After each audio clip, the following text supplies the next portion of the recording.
El pensamiento ignaciano de alguna manera se ubica en un tiempo de crisis, en un tiempo de una profunda ebullición en todos los niveles, desde el nivel científico hasta el nivel social. ¿Qué pasa en ese tiempo? Bueno, tenemos en el descubrimiento de América. Ignacio de Loyola nació un año antes del descubrimiento de América. El descubrimiento de América, bueno, pues es un movimiento de expansión, de conocimiento de otras realidades, de otras culturas, es decir, genera nuevas visiones.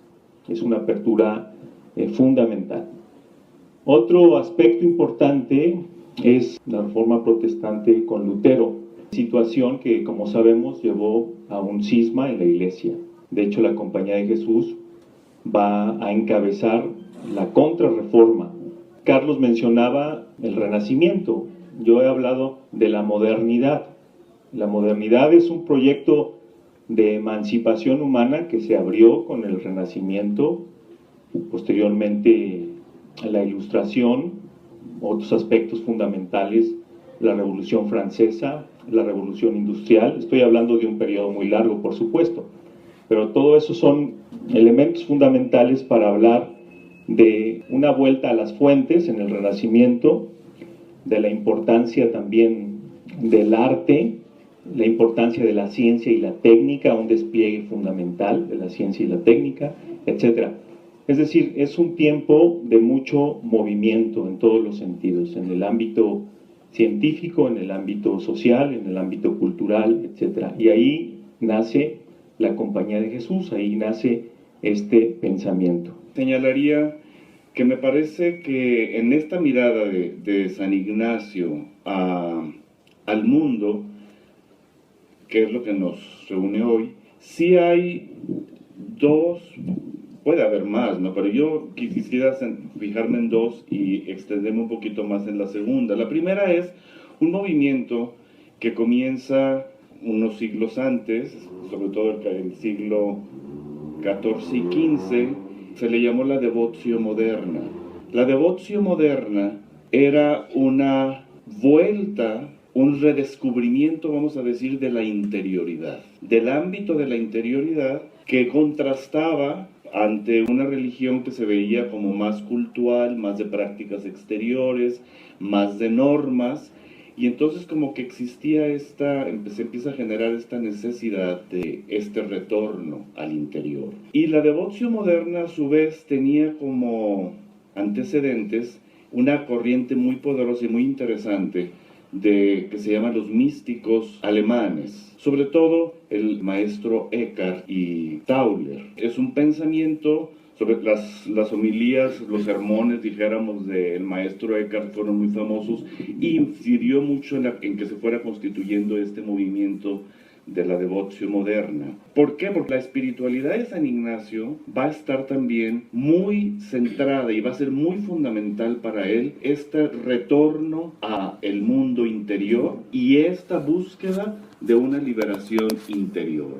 Yo creo que se puede decir que, por ejemplo, la experiencia de los ejercicios espirituales es sobre todo una experiencia de liberación interior. Esto tenía otro antecedente, que es interesante porque es contemporáneo de San Ignacio, pero más viejo que él. Cuando San Ignacio comienza su camino espiritual, Lutero ya lo había comenzado. La experiencia espiritual de Lutero me parece que también es muy interesante y también nos ayuda, creo yo, a comprender un poco esta mirada de Ignacio al mundo, porque no son iguales. Lutero pues es el gran iniciador de la Reforma Protestante y la Compañía de Jesús con la espiritualidad ignaciana pues va a encabezar este movimiento de contrarreforma, pero no quiere decir que no haya muchos elementos comunes. La experiencia de Lutero espiritual, la sabemos, ¿no? Es el reencontrarse con una dimensión que él dicen que él la tuvo en una famosa torre, que fue su experiencia de la torre, así como San Ignacio después va a tener eso en Manresa, ¿no? Donde su experiencia de Manresa, en donde él se encuentra con algo que está en la escritura, pero que no le había caído, dijéramos, el 20. que en realidad nosotros nos justificamos a través de nuestras acciones, sino que la justificación, lo que nos hace justos, lo que nos hace buenos, no son nuestras acciones, el tipo de nuestras acciones, sino es la fe. Es decir, algo que recibimos gratuitamente.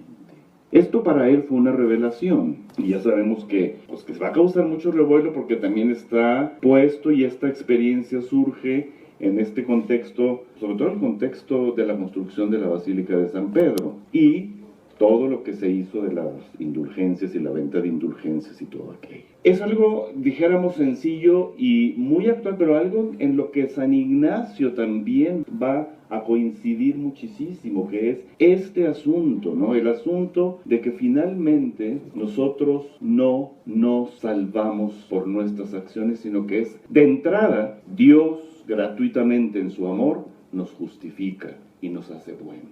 A Lutero se le van a achacar muchas cosas, que qué barbaridad, cómo es posible que insistiera en esto y las obras donde quedaban, que la pura fe. Pero Lutero es muy claro en el asunto y dice, no es que yo diga que las obras no sirven para nada. Yo lo único que estoy diciendo es que las obras tuyas, nuestras, no son las que nos justifican. ¿De dónde surgen entonces las acciones humanas? Surgen justamente de esta experiencia gratuita de ser justificados, y porque somos justos gratuitamente, nos capacita esto que hace en el corazón humano, lo expande, es el ámbito de la libertad interior. Y entonces, las acciones es una manifestación, dijéramos, de esta libertad interior. Y entonces surgen pero ya no surgen con esta persecución, finalmente yo tengo que hacer esto para hacerme bueno y para salvarme o para condenarme, sino surgen justamente de la experiencia de la gratuidad y de la experiencia de que esa gratuidad trae consigo, que es la libertad interior. ¿Por qué señalo esto? Porque esto va a incidir justamente en la transformación del concepto de mundo a la larga. Las consecuencias se van a ir sacando poco a poco, pero ya están, dijéramos, en germen en esta experiencia espiritual. Como vamos a ver, yo pienso que en San Ignacio se va a dar el mismo proceso, un proceso muy similar. ¿En qué sentido va a cambiar la mirada sobre el mundo? Primero, que el mundo ya no es meramente el escenario de justificación moral, sino que el mundo, y después, fíjense, lo van a explicitar después Kant y Hegel, el mundo se va a convertir en campo de libertad. Y esto va a tener dos consecuencias. La primera, que por un lado el mundo se va a autonomizar de la fe, va a cobrar un peso propio. Y segundo, que es paradójico, porque parecería que es contrario, el mundo se sacraliza al mismo tiempo. Una sacralización diferente de la sacralidad medieval del mundo como espejo de la divinidad.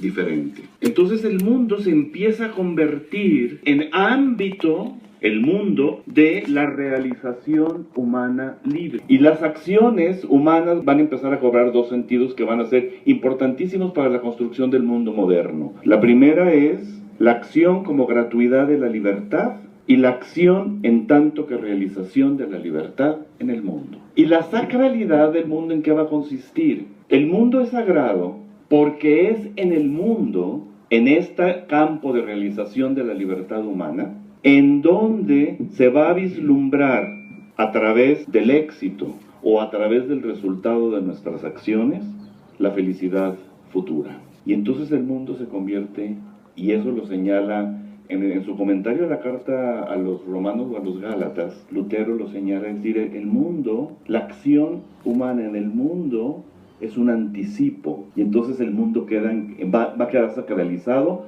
como anticipo de la gloria o de la felicidad futura. Me parece importante señalar estos dos aspectos porque creo yo que en la mirada de San Ignacio, que sobre todo la vamos a encontrar en el mundo, en los ejercicios espirituales y en las constituciones, algo similar se va a dar, porque la experiencia espiritual es similar. Las consecuencias van a ser muy diferentes, pero la experiencia espiritual es bastante similar.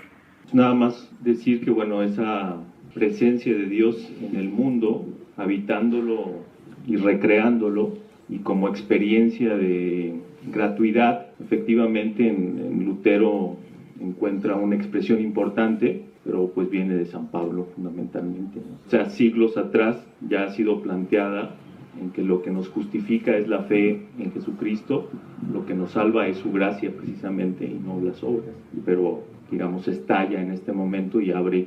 Si ahora podríamos comentar algunos aspectos de la mirada como tal. Sí, bueno, me parece que es una mirada que nace de una experiencia, por lo tanto no es una cuestión teórica o especulativa, sino que es la verificación en la propia vida de que mi propia existencia y la de los demás tiene sentido. Es decir, mi existencia y la de los demás está llamada o está convocada a su plenitud y a su realización. Sería un primer elemento que yo destacaría de esa mirada. Es una mirada implicada con la realidad. Ese es otro elemento importante. El subtítulo de la charla de hoy, que ya nos comentaba Carlos al principio, cómo miran toda la haz y redondez de la tierra en la contemplación de la encarnación en la segunda semana de los ejercicios, bueno, pues nos habla de una mirada que se implica con lo que le está sucediendo a los seres humanos, con sus gozos, con sus esperanzas, con sus sufrimientos, con sus padecimientos. No es una mirada ajena al mundo, sino que es una mirada que tiene implicaciones de pasión en el sentido de padecer algo con. Y esto nos revela pues una nueva imagen de Dios y una nueva imagen de hombre. El asunto de la mirada no lo inventó San Ignacio, pues es una cuestión muy cristiana. Si nosotros leemos el libro del Éxodo y vemos cómo va actuando Dios para liberar a su pueblo, es interesante ver la cuestión del ver. Miró la opresión de su pueblo, miró sus sufrimientos en Egipto y actúa en consecuencia. Hay toda una teología de la mirada, por así decirlo, ¿no? Pero me parece que la mirada ignaciana es una mirada de la paradoja, en el sentido que reúne elementos aparentemente contradictorios, ya que no es esto o aquello, sino esto y aquello. Voy a decir en qué sentido. Hay algunas expresiones que las escuchamos comúnmente que nos hablan como de esta paradoja, de esta aparente unión entre cosas que parecen ser contrarias. Decimos que la espiritualidad ignaciana es contemplativa en la acción. O sea, no te puedes quedar solo con la mera contemplación ni tampoco en una especie de activismo. O sea, hay que unir las dos cosas. ¿A qué se debe esto de la contemplación en la acción? Parece una paradoja. Se debe a esto que comentaba Héctor, a esa experiencia de que Dios habita toda la realidad, de que Dios está presente en la naturaleza, en la historia, en el ser humano, de que Él es creador y Señor. Por lo tanto, rompe esquemas dualistas, el clásico esquema profano, sagrado, natural, sobrenatural, mundo, Dios, pues quedan rotos porque Dios está en el mundo, habitando el mundo, dándole un sentido al mundo. Otra característica de esta mirada que nos parece paradójica en el sentido de que une cosas que implican también cierta tensión. Yo diría que la espiritualidad ignaciana es una manera de ubicarse en el mundo asumiendo las tensiones. Actúa como si todo dependiera de ti, confía como si todo dependiera de Dios. Otro elemento de esta mirada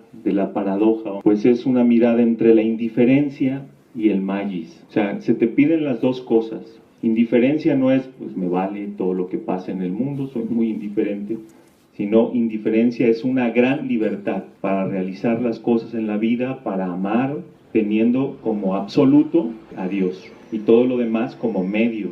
Y magis, pues darlo todo.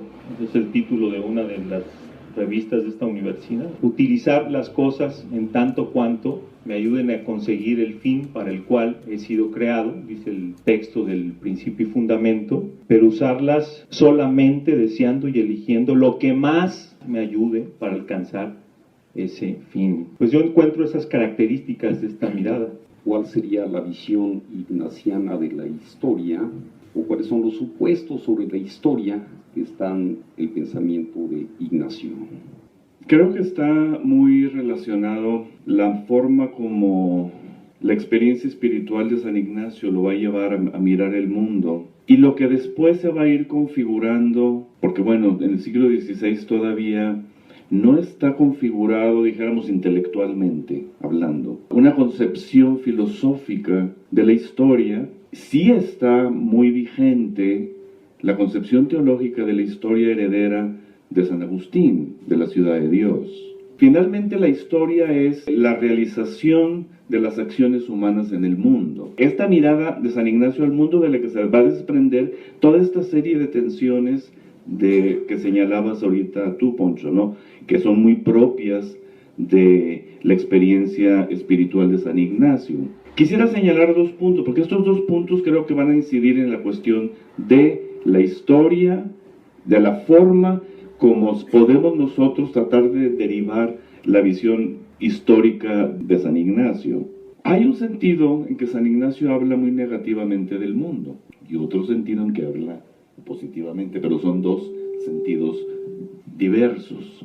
En un sentido espiritual, San Ignacio le llama mundo al conjunto de actitudes y acciones que nos quitan libertad, que nos hacen siervos, que nos deshumanizan. El mundo, dijéramos, en tanto que mundanidad. ¿Qué sería mundanidad? Del ser mundano. El mundo como, y San Ignacio muchas veces se refiere a esto y siempre muy negativamente, la mundanidad, que es una especie de investirse de intereses egoístas, ciegas, de actitudes esclavas, actitudes y modos de actuar y de pensar muy ajenos o ajenos al Evangelio de Jesús. Y esta es la mundanidad del mundo. Y por lo tanto esto se refiere a algo que de alguna forma va cobrando una fuerza muy fuerte en nosotros porque nos va configurando de determinada forma. Es decir, como que nos va moldeando. Y por eso es fuerte este aspecto de la mundanidad que tiene que ver justamente con lo que San Ignacio va a afirmar y va a tratar de rescatar, que coincide con esto que decía yo antes de la experiencia de Lutero. Coincide esta mundanidad finalmente con el sometimiento y con la esclavitud y con la servidumbre. Y el otro sentido del cual se va a desprender esta espiritualidad tan rica de San Ignacio es el mundo, y San Ignacio le llama así muchas veces, como agro dominico, es decir, como la viña, el mundo en tanto que el campo, la viña del Señor. Totalmente es otra cosa, pero las 2 cosas son importantes, ¿no? Y este mundo, en tanto que agro dominico, sí es esto, este mundo que el hombre habita, el lugar de su salvación o de su perdición, el lugar de su libertad o de su esclavitud. Y este sentido para San Ignacio es tan fundamental que entonces San Ignacio va a estar repitiendo constantemente en las constituciones: nuestra misión, la misión de la Compañía de Jesús es ir al mundo, en tanto que campo en donde se juega la humanidad o la inhumanidad de los seres humanos, donde se juega la esclavitud o la servidumbre. San Ignacio dice mucho en las constituciones, ustedes lo leerán mucho, que el fin de la Compañía de Jesús, ¿cuál es? Discurrir por el mundo, a donde seamos enviados. Ahora, lo fundamental aquí, y aquí fíjense cómo la experiencia espiritual de Ignacio, de donde brota todas estas paradojas que nos recordaba ahorita Poncho, este supremo interés por el mundo no surge de un imperativo moral, no surge de un deseo de dominar el mundo, sino que surge de una experiencia espiritual. ¿Cuál experiencia? La experiencia de sentir internamente el amor apasionado de Dios a este mundo al que somos enviados, que es justamente esto que San Ignacio trata de poner en esta meditación importante de los ejercicios, que es la meditación de la encarnación. El interés por el mundo tiene que surgir de aquí, es decir, de la experiencia de la gratuidad y de la experiencia de la libertad interior, porque solamente así la acción en el mundo será exitosa para San Ignacio. Por lo tanto, quiere decir que este ir al mundo es el fruto de la experiencia de liberación interior que nos abre plenamente al amor. Y por eso los ejercicios de San Ignacio culminan con lo que Ignacio llama la contemplación para alcanzar amor. Y desde esta experiencia es desde donde yo creo que San Ignacio mira que las acciones humanas entonces, cuando brotan de aquí, surgen de aquí, entonces tendrán la suficiente potencia para incidir en las estructuras de pecado o de servidumbre humana o de inhumanidad del mundo en tanto que agro dominico, en tanto que campo del Señor. Es decir, las acciones exitosas para Ignacio, si las acciones exitosas por la vía de la experiencia que se va a ir abriendo, la experiencia de Lutero, y cómo se va a ir manejando en el ámbito del protestantismo, en el ámbito de la filosofía, es finalmente el mundo se va a ir convirtiendo cada vez más en el ámbito de la realización humana, de la construcción humana, donde incide el asunto de la historia. Porque finalmente la historia, desde esta perspectiva que abre la experiencia espiritual de Lutero, se va a plasmar la historia, el sentido de la historia como el proceso por el cual vamos adueñándonos de nuestra propia plenitud, el ser humano. Y entonces el éxito de las acciones se va a ir plasmando mucho en la capacidad de las acciones humanas a través del trabajo de producir bienestar. Y a eso se le va a llamar progreso. Y el progreso va a dominar todo, dijéramos, las grandes líneas, tanto de acción como de pensamiento del siglo XIX, XX y quizá antes. Para San Ignacio no. Fíjense, el punto de partida también es esta experiencia de la liberación interior, porque solamente así las acciones tienen sentido. De otra manera, no. Y entonces el éxito de las acciones son aquellas acciones que surgen de esta capacidad de mirar a Dios en todas las cosas. Impresionante. Este tipo de mirada es la que San Ignacio está convencido de que nos permitirá alumbrar los nichos de servidumbre, de destrucción y de muerte, para mirar el mundo y estas situaciones, estos nichos, para mirarlos como Dios los mira. Y por lo tanto, para hacer lo mismo que Dios ha hecho con nosotros en esta experiencia originaria de los ejercicios, que es justificarlas, para justificar esas situaciones. ¿Y qué quiere decir justificar? Transformarlas, hacerlas buenas, hacer lo que Dios hace con cada uno de nosotros. Y aquí es donde entra el asunto, yo creo, donde podemos vislumbrar el punto de la historia. Para Ignacio sería que la historia de la humanidad es justamente este caminar intentando ir adecuando nuestro mundo a la mirada amorosa con la que Dios lo mira. Y por lo tanto, el sentido de la historia es la libertad en el amor. Ese sentido positivo y negativo de ver el mundo, mundaneidad en cuanto a deshumanización, pues ahí parece que estamos leyendo a San Juan. El mundo es aquello que se opone al proyecto de Dios. Estamos en el mundo, pero no somos del mundo, ¿no?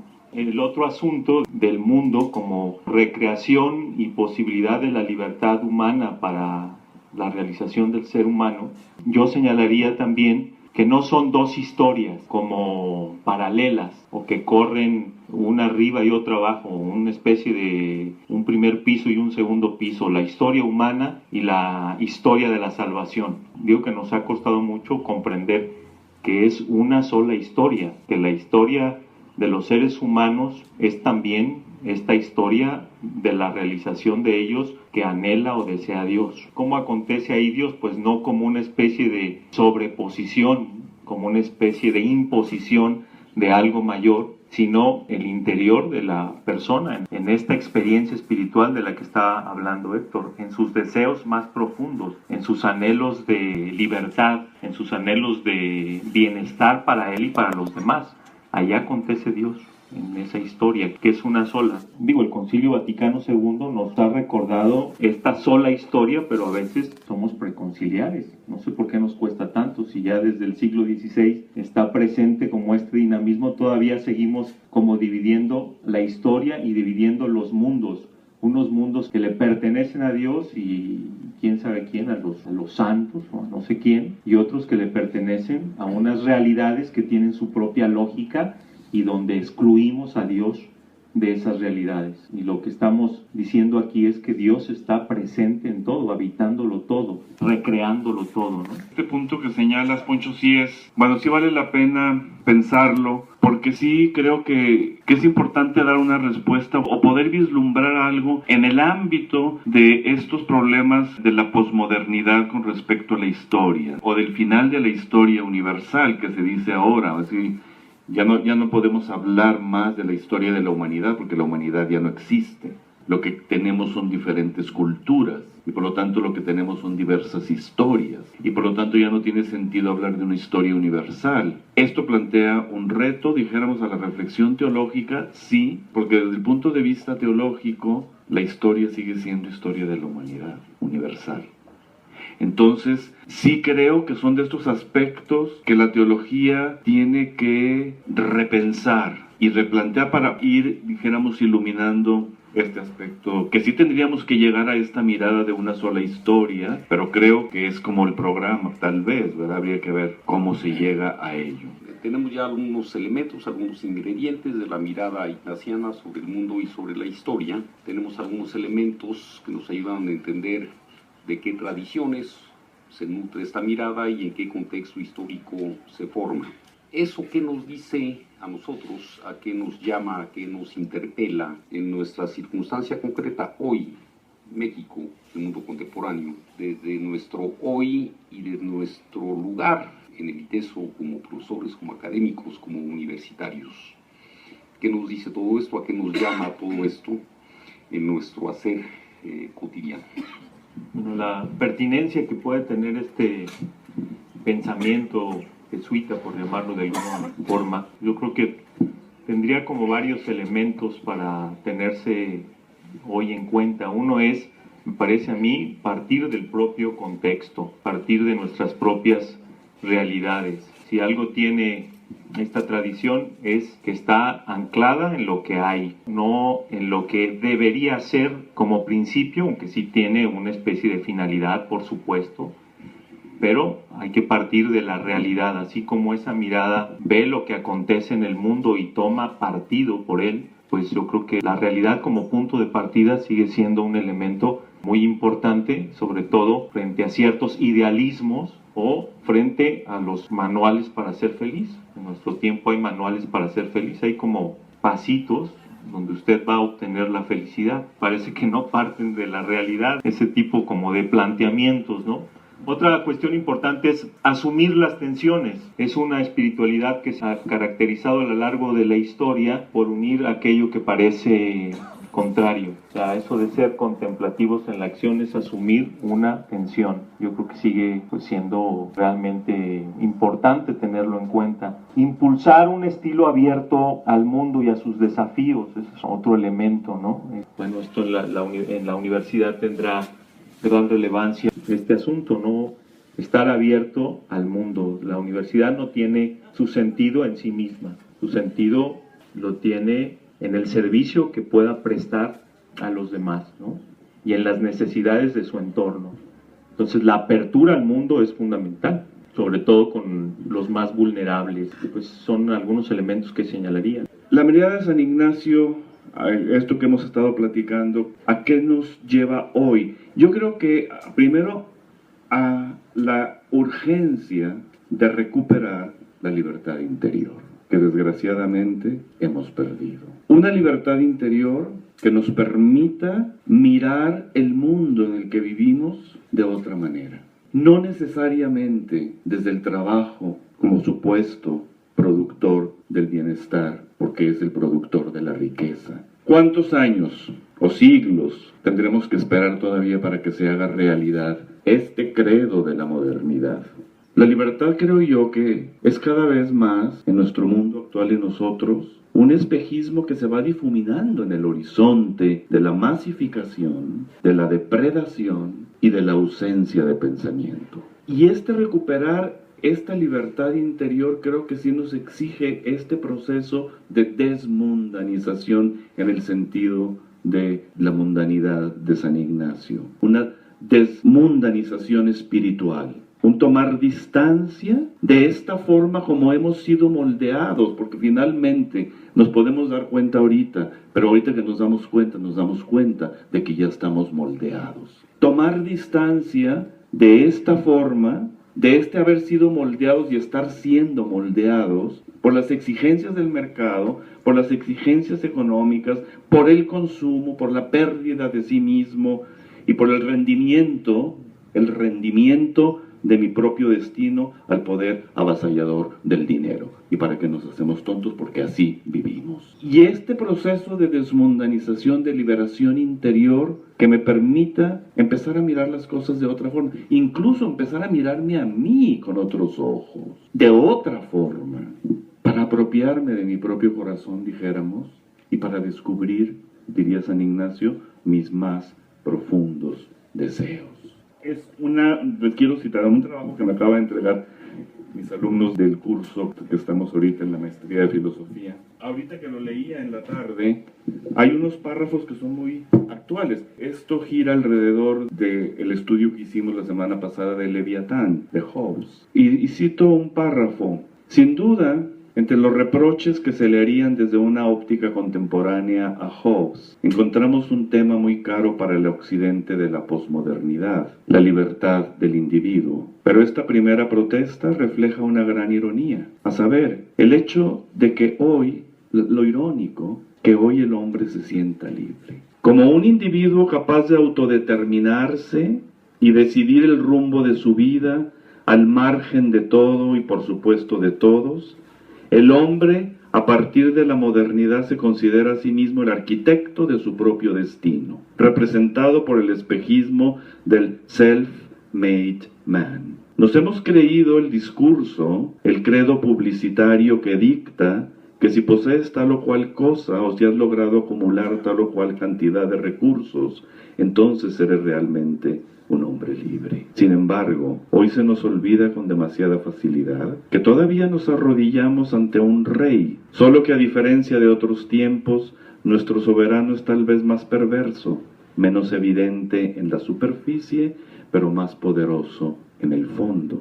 Nos doblegamos ante un rey aparentemente más permisivo, más liberador, más escurridizo, pero acaso más cruel e injusto. Se trata de un soberano que cambia su aspecto, que se esconde tras una infinitud de máscaras y que ha dado con la fórmula perfecta para que su poder, representado por la hegemonía del dinero, sea virtualmente ilimitado. Aunque pueda parecer osado o incluso de mal gusto, valdría la pena preguntarnos si los que constituimos el grueso de la población mundial hoy somos súbditos, de acuerdo a la definición de Hobbes, o esclavos a la letra. Una de las exigencias que yo creo de esta importancia de esta mirada de San Ignacio en el mundo actual. Una segunda es relacionada con eso, es volver, y que creo que también es urgente, pero que es dificilísimo, volver a plantear la pregunta por los fines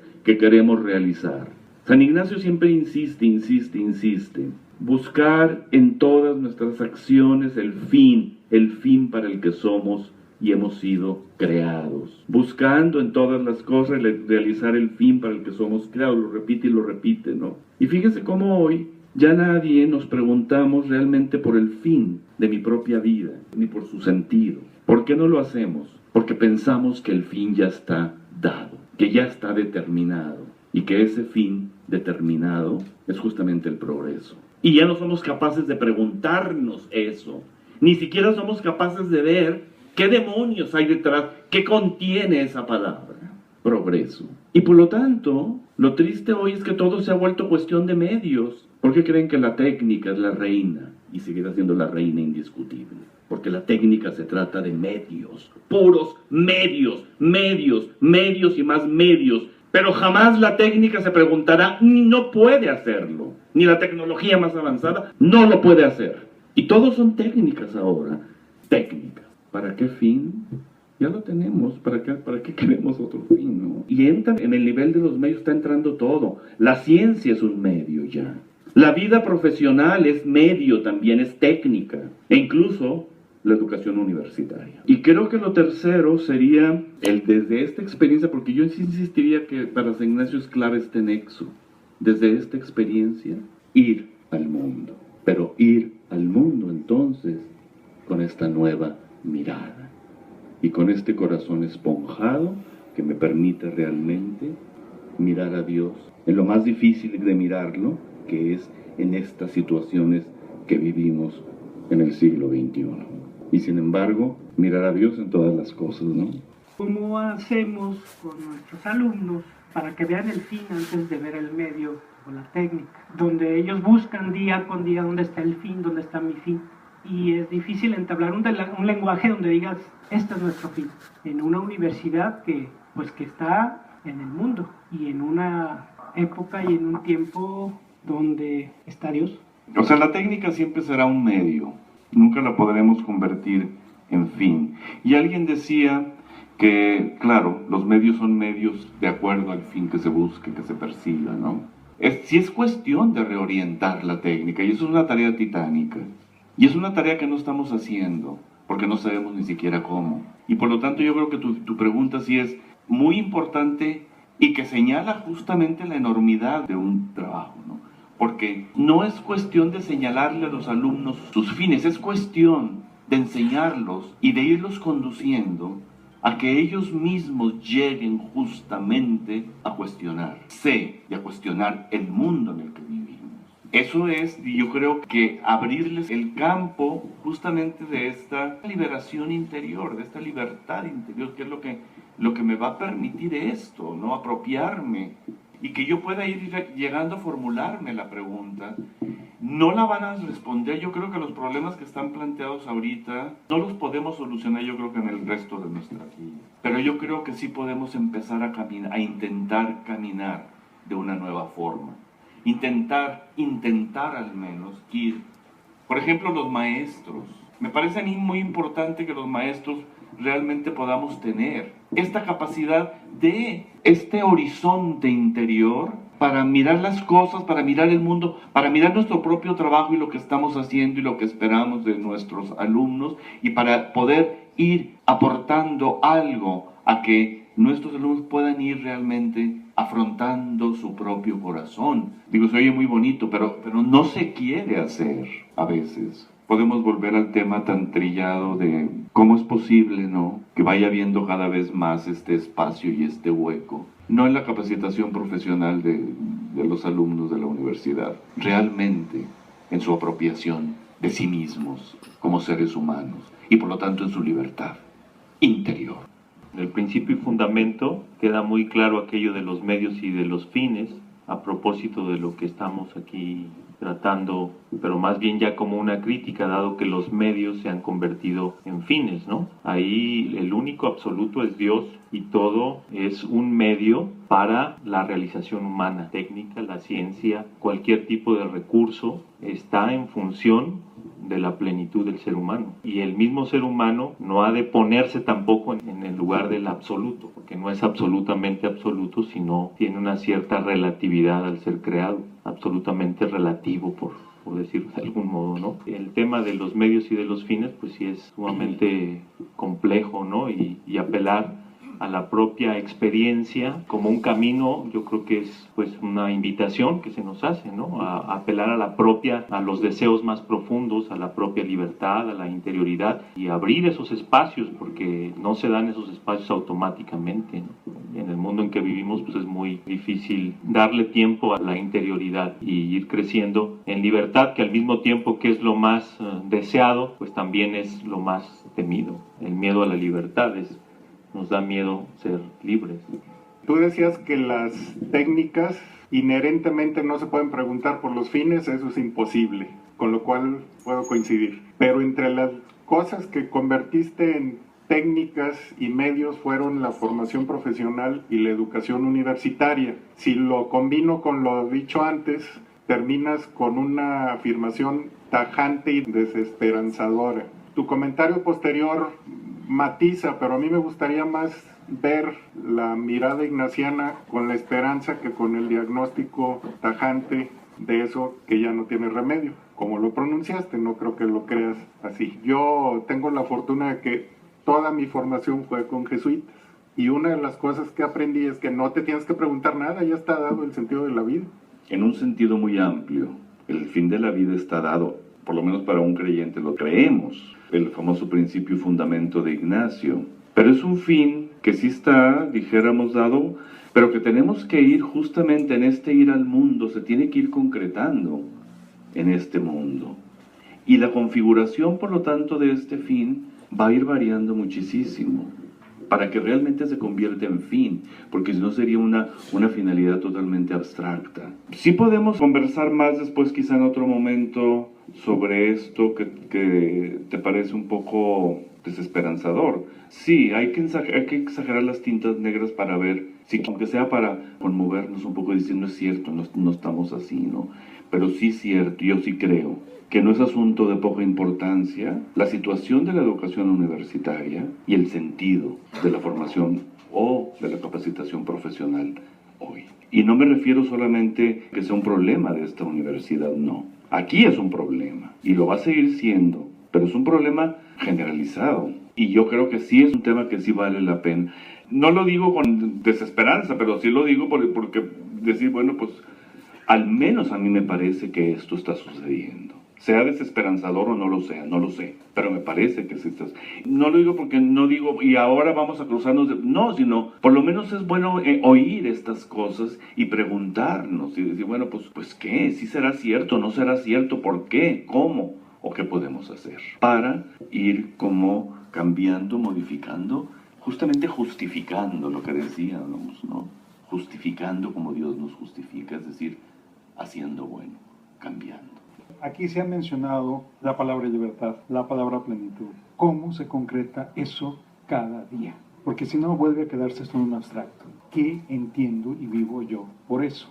¿Qué entiendo y vivo yo por un proceso de plenitud? Que esta experiencia, que en los ejercicios de San Ignacio, y es evidente nada más completando o subrayando, que ya está dicho, que la experiencia de libertad no va a separar de la experiencia de cariño, nunca. La experiencia de libertad se da en los ejercicios, hay un momento culmen de experiencia de libertad. No quiere decir que no haya en todos los ejercicios, que es el final de la segunda semana, que es el momento de la decisión o de las elecciones, dice San Ignacio. Pero pone ese momento de elección previo a una experiencia afectiva muy profunda. Y la experiencia afectiva profunda es con Jesús de Nazaret.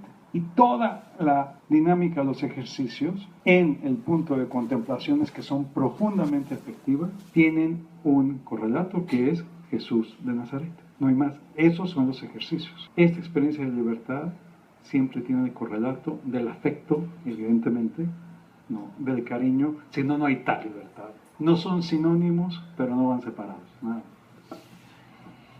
Luis Alfonso, Héctor, ¿algún comentario breve en plan de ir cerrando la conversación? Pues muchas gracias. Muchas gracias. Muchas gracias.